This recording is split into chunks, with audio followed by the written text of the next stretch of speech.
Assalamualaikum warahmatullahi wabarakatuh. Bismillah walhamdulillah wassalatu wassalamu ala rasulillah Sayyidina wa maulana Muhammad wa ala alihi wa sahbihi wa mawalah. La hawla wa la quwata illa billah, amma ba'd.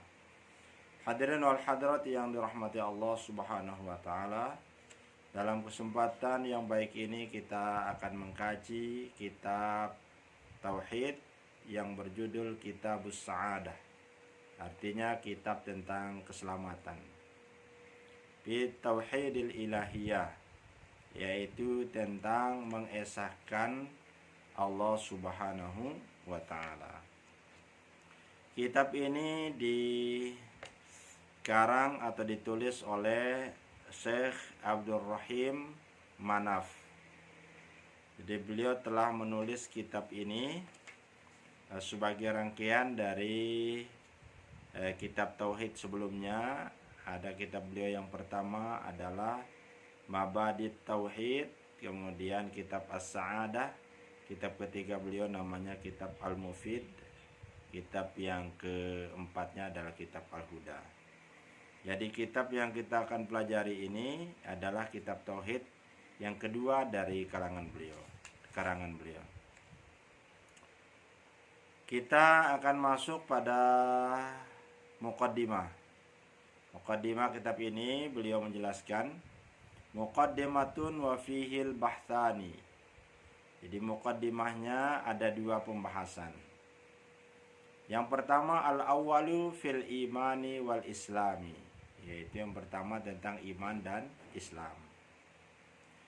Al-imanu wa tasdiqu bima ja'a bihi Rasul sallallahu alaihi wasallam.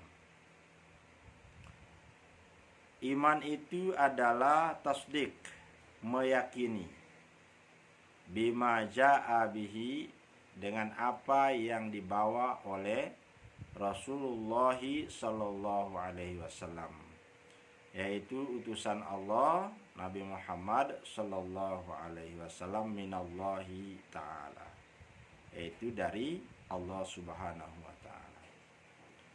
Wa arkanuhu, dan rukun iman itu sittatun, ada 6. Yang pertama al-imanu billah, yaitu beriman kepada Allah subhanahu wa ta'ala. Yang kedua wal imanu bil malaikati wa bil bimalaikatihi. Yang kedua adalah iman kepada malaikat-malaikat Allah. Yang ketiga wal imanu bil kutubi atau bi kutubihi. Yang ketiga adalah percaya kepada kitab-kitab Allah. Yang keempat wal imanu bi rusulihi, iman kepada para rasul-rasul Allah.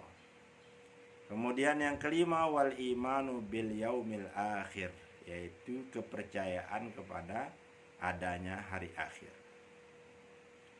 Wal imanu bil qudrati bil qadari, yaitu iman kepada ketentuan Allah subhanahu wa ta'ala, khairuhu wa syarruhu, baik yang baik menurut pandangan kita atau yang tidak baik menurut pandangan kita. Baik, kita akan melihat tentang makna dari rukun iman ini. Di mana yang kita baca tadi, al-iman itu adalah at-tasdiq, yaitu meyakini apa yang dibawa oleh Rasulullah sallallahu alaihi wasallam. Maksudnya ajaran yang dibawa oleh Rasulullah sallallahu alaihi wasallam, baik yang terdapat di dalam Al-Qur'anul Karim maupun di dalam hadis Nabi sallallahu alaihi wasallam, baik itu yang berkenaan dengan ucapan beliau, perbuatan beliau maupun ketetapan beliau, atau juga azamnya, atau sesuatu yang dicita-citakan, misalnya seperti puasa pada tanggal 9 Muharram atau disebut dengan hari Tasu'a, yaitu Rasulullah SAW meniatkan ketika seandainya usia beliau sampai pada tahun yang akan datang, akan menambah puasa sunnah pada tanggal 10 Muharram itu digandengkan dengan tanggal 9, supaya puasa kita tidak sama dengan puasanya orang Yahudi. Tetapi belum sempat beliau melakukan, maka keduluan beliau kembali ke sisi Allah Subhanahu wa taala. Maka setelah beliau meninggal dunia, tetap berlaku itu menjadi sunnah, kita puasa sunnah pada bulan Muharram itu, yaitu pada tanggal 9 dan tanggal 10. Satu sunnahnya adalah sunnah amali Rasulullah SAW. Yang kedua adalah sunnah azamnya Rasulullah SAW, atau himmahnya Rasulullah Sallallahu Alaihi Wasallam, yaitu cita-cita atau keinginan yang belum sempat tersampaikan. Nah, ketika semua yang dibawa oleh Rasulullah SAW di Quran maupun hadis-hadis beliau itu kita yakini, maka itu baru dikatakan orang yang beriman. Lalu di sini dirincikan, jadi tidak cukup dia secara global, tapi dirincikan apa-apa saja yang dibawa oleh Rasulullah di dalam Al-Quran maupun hadis-hadis beliau. Maka di sini ada 6 pokok yang dibawa oleh Rasulullah itu yang harus kita imani, kita yakini, kita benarkan, yaitu yang tercantum di dalam rukun iman yang 6. Yang pertama al-imanu billah, yaitu keimanan kepada Allah Subhanahu wa ta'ala. Apa yang harus kita imani pada Allah Subhanahu wa ta'ala? Yang pertama, kita imani zatnya, bahwa Allah itu zatnya wujud, ada. Tetapi laisa kamitslihi syai'un, wujudnya itu tidak serupa dengan apapun, tidak serupa dengan makhluknya. Nah, kemudian pada kelanjutannya nanti tentang iman kepada Allah ini akan kita bahas lebih lanjut di dalam penjelasannya secara rinci. Kemudian kita imani bahwa Allah punya sifat yang sempurna dan tidak bisa ditandingi oleh sifat makhluknya. Kemudian Allah punya asma artinya nama-nama, yaitu yang biasa kita hafal, kemudian kita baca 99 dari Asmaul Husna, nama-nama Allah yang terbaik. Kemudian kita mengimani af'alnya, yaitu perbuatan Allah Subhanahu wa ta'ala. Jadi 4 ini harus kita imani. Zatnya esa, sifatnya itu banyak tetapi tidak bisa disamai oleh sifat makhluknya. Demikian pula asma'nya, nama-namanya, kemudian juga af'alnya. Maka kita letakkan dia Allah Subhanahu wa ta'ala sebagaimana yang diterangkan di dalam surah Al-Ikhlas. Qul huwallahu ahad. Katakan Muhammad bahwa Allah itu esa. Allahus samad, Allah tempat bergantung segala sesuatu. Lam yalid wa lam yulad, tidak punya bapak, tidak punya ibu, tidak punya anak, tidak beranak dan tidak diperanakkan. Kemudian walam yakul lahu kufuwan ahad, dan dia tidak ada yang menyetarainya, baik dalam zatnya, dalam sifatnya, dalam namanya, maupun di dalam af'alnya atau perbuatan-perbuatannya. Maka esa di sini sudah dikasih ketentuan. Artinya esa tidak beranak, tidak diperanakkan, tunggal. Dia memaham meliputi segala sesuatu. Insya Allah nanti pada penjelasan berikutnya akan kita rincikan tentang bagaimana cara kita beriman kepada Allah Subhanahu wa ta'ala. Lalu rukun keduanya wal imanu bil malaikah, yaitu beriman kepada para malaikat. Jadi malaikat itu sangat banyak jumlahnya. Bahkan kita sulit untuk menghitung berapa jumlahnya. Hanya Allah yang Maha tahu berapa jumlahnya para malaikat itu. Tetapi malaikat yang wajib kita percayai itu, kita imani adalah 10 malaikat. Mulai dari Jibril, tugas utamanya adalah mengantar wahyu. Kemudian ada malaikat Mikail. Mikail itu tugasnya mengatur musim dan membagi rezeki. Kemudian ada malaikat raqib, pencatat amal baik. Ada atid, pencatat amal buruk. Biasa juga dua malaikat ini disebut dengan kiraman katibin, kiram dan katibin. Nah, kemudian malaikat yang kelima adalah malaikat mungkar dan nakir, yaitu bertugas di dalam kubur memeriksa amal setiap orang yang sudah berada di alam kubur.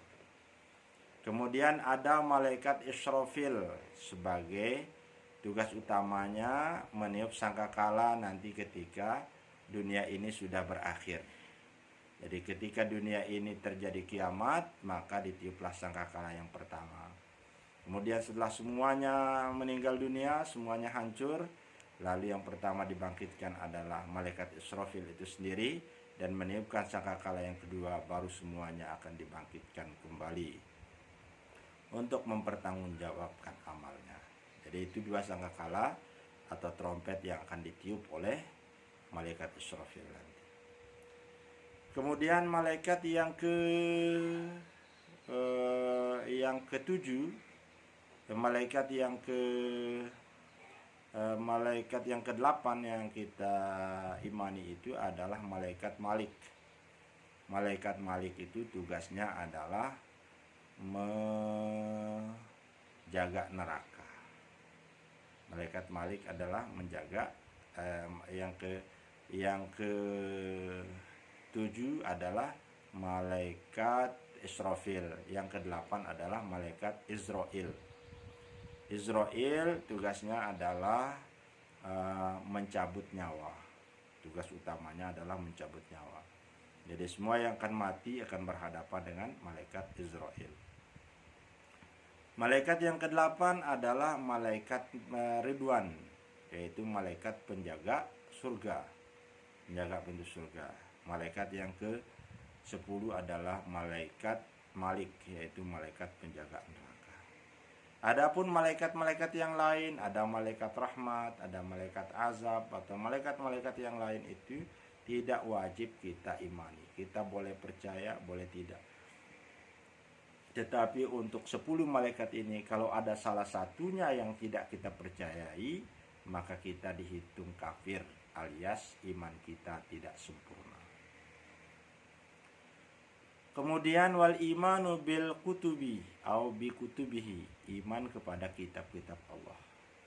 Jadi ada 4 kitab yang wajib kita imani, yaitu yang pertama turun adalah kitab Taurat, diturunkan kepada Nabi Musa alaihi salam, yaitu berisi iman syariat. Kemudian kitab yang kedua berisi adalah kitab Zabur, diturunkan kepada Nabi Daud alaihi salam. Nah, kitab ini di dalam riwayat itu mengatakan hanya berisi tentang akhlak saja ajarannya.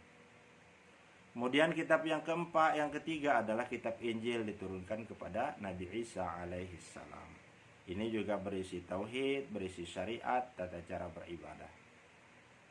Kemudian kitab yang terakhir turun adalah kitab Al-Quranul Karim.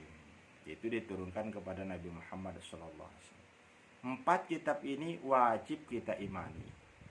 Tetapi untuk saat ini yang wajib kita jalani isinya itu adalah kitab Al-Quranul Karim. Bagaimana dengan 3 kitab sebelumnya? 3 kitab sebelumnya itu kalau sesuai isinya dengan Al-Quran, maka kita imani sebagai isi dari Al-Quran. Tapi kalau tidak sesuai, maka yang kita pegang adalah Al-Quranul Karim. Karena bisa jadi 3 kitab yang sebelumnya itu ketika tidak sesuai dengan Al-Quran, maka kemungkinan dia sudah diinhiraf atau dirubah oleh para pengikut-pengikutnya. Maka untuk itu sekarang kita dalam rukun iman ini yang ketiga ini adalah kita wajib beriman kepada 3 kitab sebelumnya ditambah 1 dengan Quran, tetapi yang wajib dijalankan isinya adalah Al-Quranul Karim. Kita tidak mesti harus mempelajari isi Taurat, isi Injil, isi Zabur. Sekarang kewajiban kita adalah mempelajari isi Quran. Karena Quran itu adalah sebagai penyempurna dari kitab-kitab sebelumnya.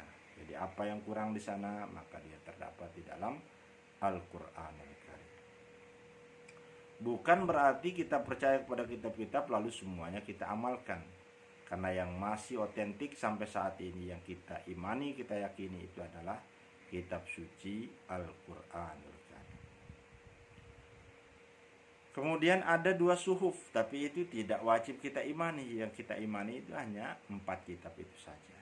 Ada suhuf Ibrahim, ada suhuf Musa. Beda antara suhuf dengan kitab itu, kalau suhuf itu adalah lembaran-lembaran tercecer.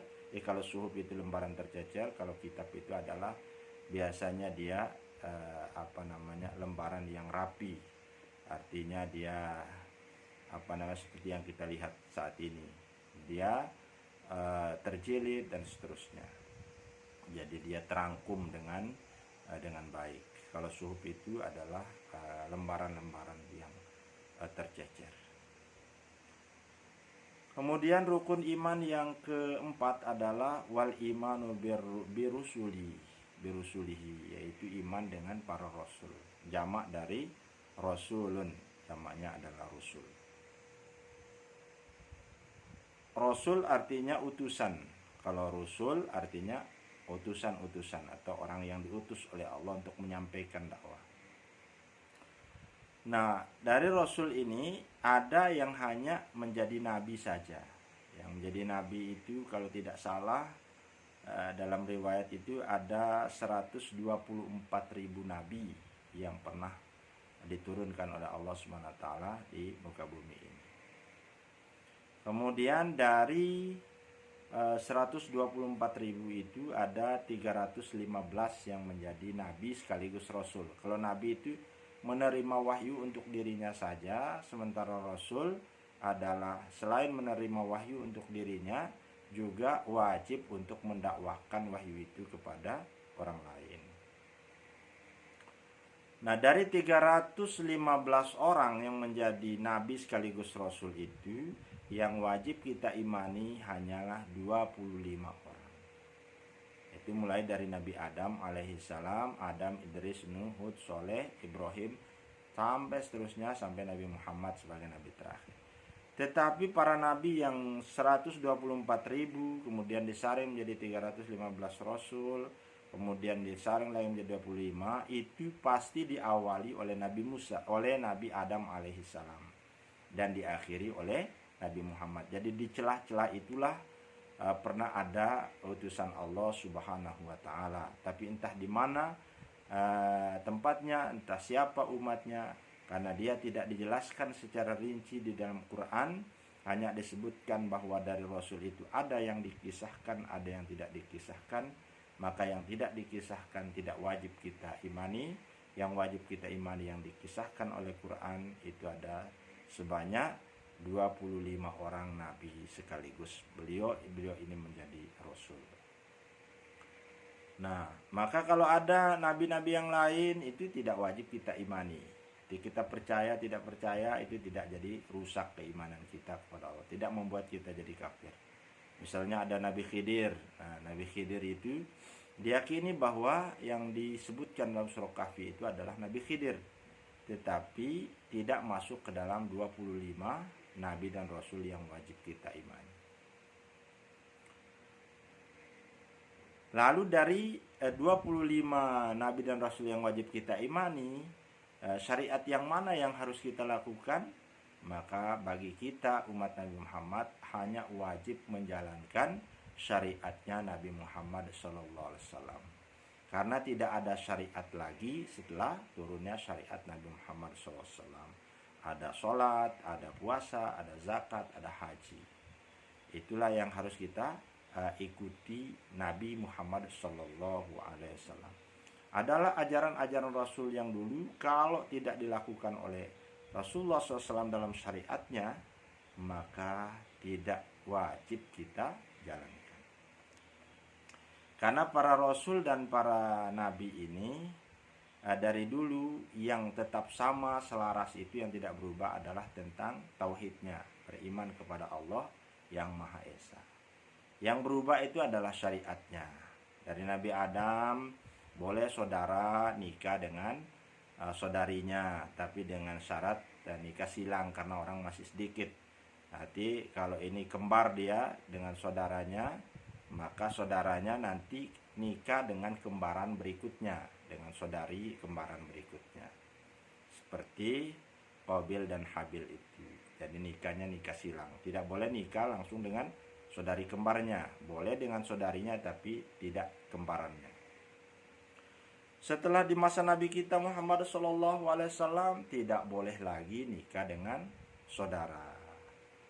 Tidak bisa lagi nikah dengan saudari walaupun dia sama-sama kembar dan silang, tidak boleh lagi. Itu artinya syariatnya berubah, akidah tetap sama dengan Nabi Adam alaihis salam. Maka syariat mana yang kita lakukan? Syariat Nabi Muhammad sallallahu alaihi wasallam.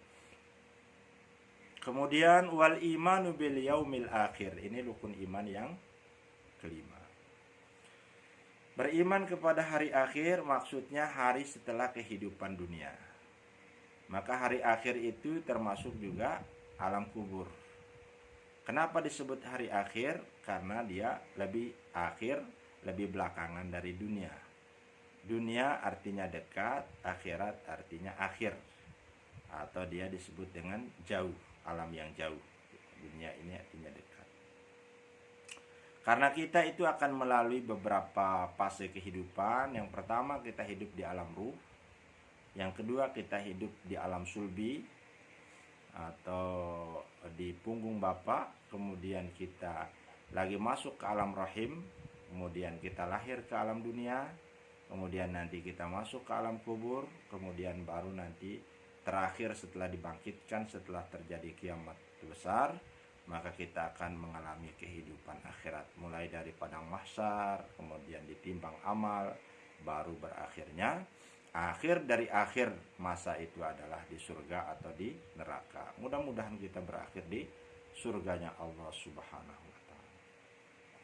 Maka kalau ada orang yang tidak percaya dengan adanya alam kubur, tidak percaya dengan ada hidup setelah kehidupan dunia ini, maka dia dihitung kafir. Maka kita wajib mempercayainya. Tentang bagaimana caranya kita tidak mesti tahu. Tetapi yang ada itu adalah kita wajib mengimani, mempercayai bahwa ada kehidupan setelah kehidupan kita di dunia ini.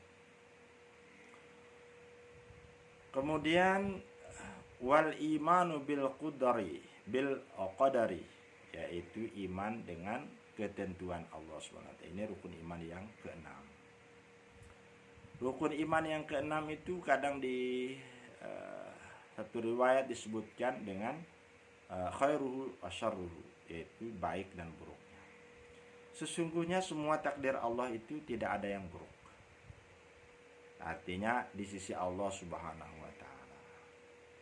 Tetapi dia adalah baik. Tetapi menurut kita itu adalah ketika tidak sesuai dengan selera kita, maka kita anggap buruk. Ketika sesuai dengan selera kita, kita anggap baik.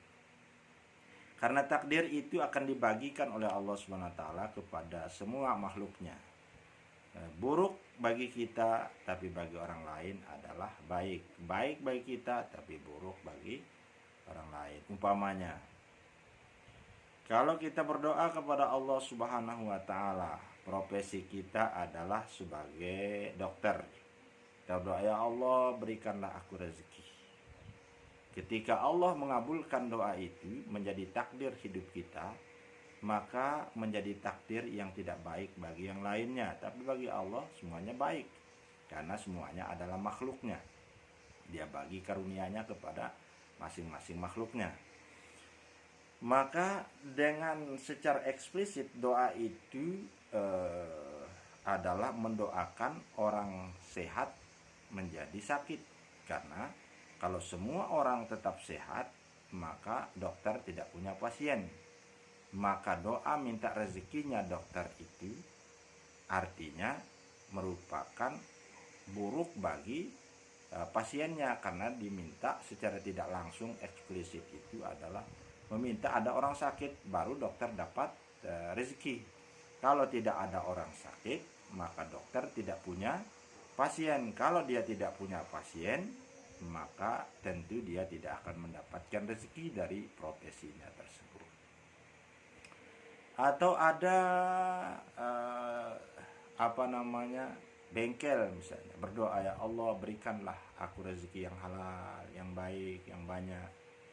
Nah, maka secara tidak langsung itu mendoakan orang yang punya motor itu supaya punya kerusakan. Kenapa? Karena kalau tidak ada motor yang rusak, tidak ada mobil yang rusak, lalu dari mana dia akan mendapatkan penghasilan dari pekerjaannya? Kalau tidak ada motor yang masuk bengkel, dan tidak mungkin motor yang baik masuk bengkel, pasti motor yang rusak, maka doanya dia dan ditakdirkan oleh Allah dikabulkan, maka itu akan membahayakan bagi yang lainnya. Tetapi dengan demikian, maka bagi Allah itu semua takdirnya adalah baik.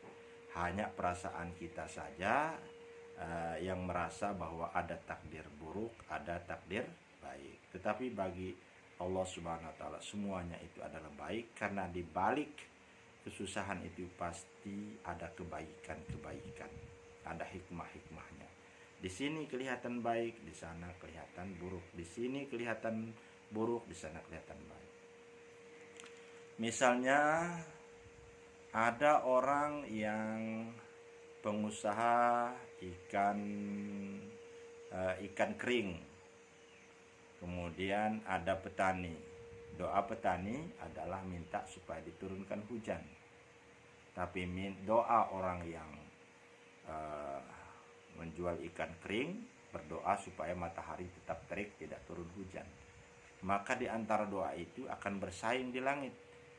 Maka siapa yang ditakdirkan oleh Allah SWT untuk dikabulkan doanya, bisa jadi itu adalah tidak baik menurut penilaian sebagian dari makhluk Allah Subhanahu wa taala. Maka takdir yang kita terima itu harus kita terima dengan lapang dada. Yang baik sesuai dengan perasaan kita, ataupun musibah sekalipun yang tidak sesuai dengan perasaan kita, maka yang ada itu harusnya kita meridhoinya. Baru kita beriman dengan sempurna kepada Allah. Jangan memaki angin, jangan memaki hujan, jangan memaki asap, jangan memaki api, karena sesungguhnya semuanya itu tidak akan bergerak kecuali kalau ditakdirkan oleh Allah untuk bergerak. Maka kesempurnaan iman kita kepada takdir Allah Subhanahu wa taala itu adalah berusaha untuk meridhoi, berusaha untuk menerima dengan lapang dada, dengan ikhlas apa saja yang Allah takdirkan untuk kita. Baik yang kita senangi ataupun yang tidak kita senangi. Tetapi insya Allah kedua-duanya itu mempunyai manfaat yang sangat luar biasa ketika kita mampu menerimanya dengan lapang dada dan dengan keridhaan kepada Allah Subhanahu wa taala. Demikian pembahasan kita tentang iman dan rukun-rukunnya. Semoga bermanfaat dan mudah-mudahan Allah Subhanahu wa taala meneguhkan iman kita dan memberikan pemahaman tentang keimanan ini sehingga keimanan kita sempurna insya Allah Subhanahu wa taala dan diterima kita sebagai orang yang mukmin sejati di sisinya. Amin ya rabbal alamin. Wassalamualaikum warahmatullahi wabarakatuh.